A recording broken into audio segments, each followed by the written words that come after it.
संतान सप्तमी व्रत कथा। प्रिय भक्तों, भाद्रपद मास की शुक्ल पक्ष की सप्तमी तिथि को संतान सप्तमी और अनंत सप्तमी के नाम से जाना जाता है।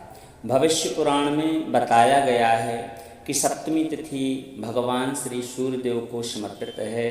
सप्तमी तिथि के दिन भगवान श्री सूर्यदेव की पूजा अर्चना करने से आरोग्यता और संतान सुख की प्राप्ति होती है।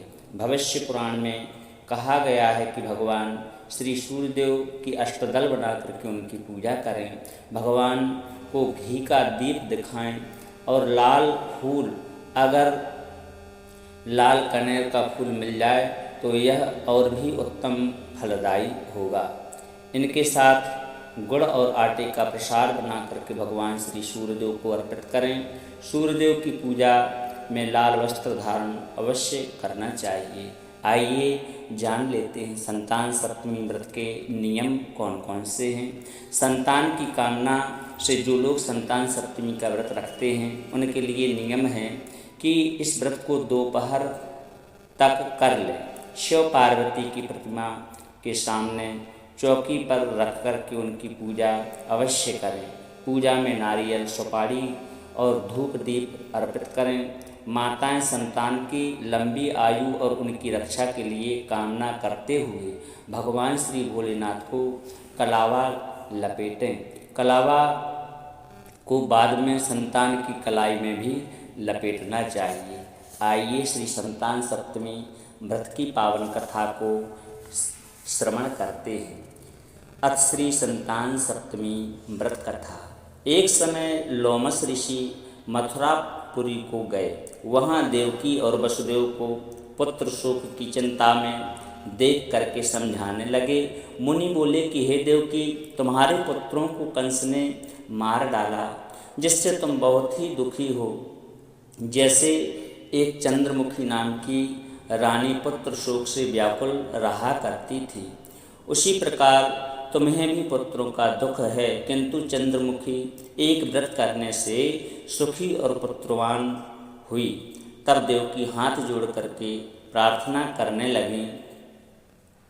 कहती हैं कि हे मुनिनाथ, वह चंद्रमुखी कौन थी और कौन सा व्रत करने से वह सुखी हुई, उसका संपूर्ण वृत्तांत हमसे कहें। लोमस ऋषि कहते हैं कि हे देवकी, अयोध्यापुरी में एक नहुष नाम के राजा राज्य करते थे। उनकी रानी का नाम था चंद्रमुखी। उसी नगर में एक विष्णुगुप्त नाम के ब्राह्मण भी थे, जिनकी स्त्री का नाम था भद्रमुखी। इन दोनों चंद्रमुखी और भद्रमुखी में बड़ा प्रेम था। दोनों सखी थीं।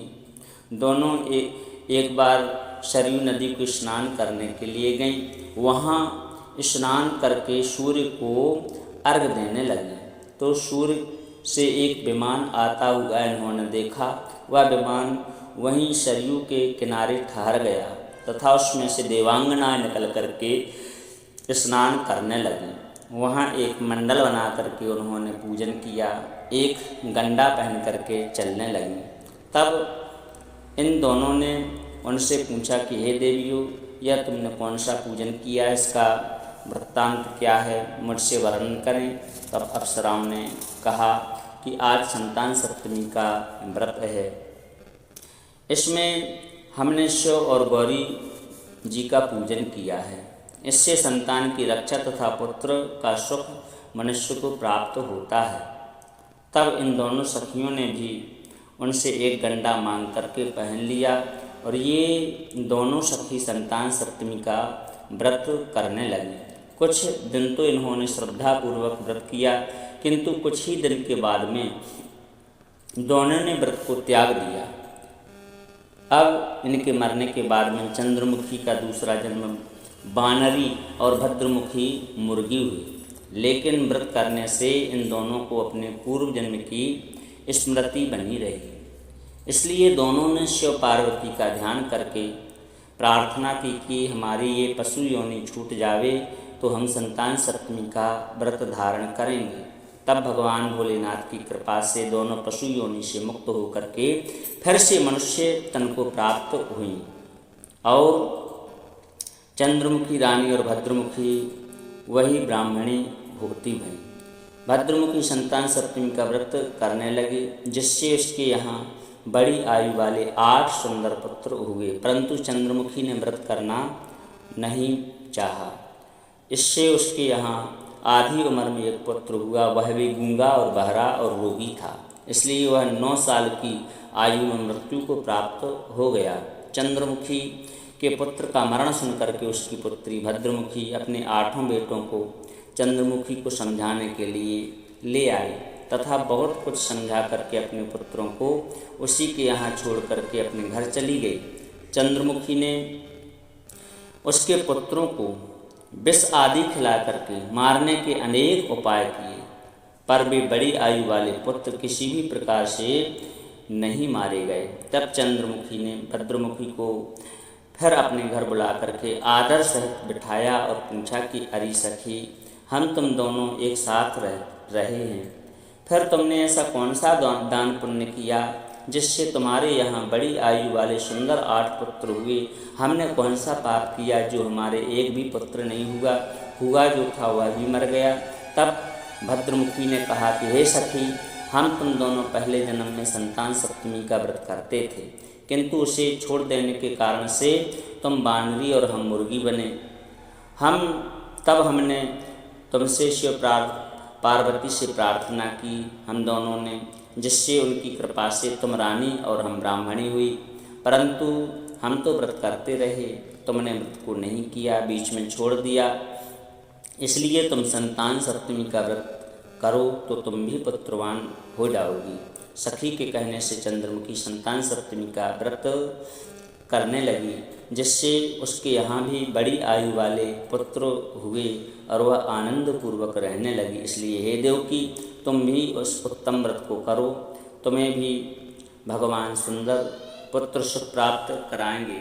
मुनि के वचन सुनकर के देवकी प्रार्थना करने लगी कि मुनिनाथ, इस उत्तम व्रत की विधि मुझसे वर्णन कीजिए कि इसको कब और किस विधि से करना चाहिए। तब लोमस ऋषि ने कहा कि देवकी, भाद्रपद महीने की शुक्ल पक्ष की सप्तमी को इस व्रत को करना चाहिए। सुबह स्नान ध्यान करें, स्वच्छ वस्त्र धारण करें और दोपहर के समय में मंडल बना करके पटा पर भगवान भोलेनाथ और गौरी की मूर्ति स्थापित करें, उनका पूजन करें तथा पाट के डोरा में 7 गांठें लगा करके पूजन करके हाथ में बांधें, अथवा सोना चांदी अथवा तांबा की चूड़ी पहने बनवा करके हाथ में पहने। 7 पुआ बना करके दक्षिणा सहित ब्राह्मण को देवें और 7 पुआ स्वयं इस प्रकार से भगवान को भोग लगा करके भोजन करें।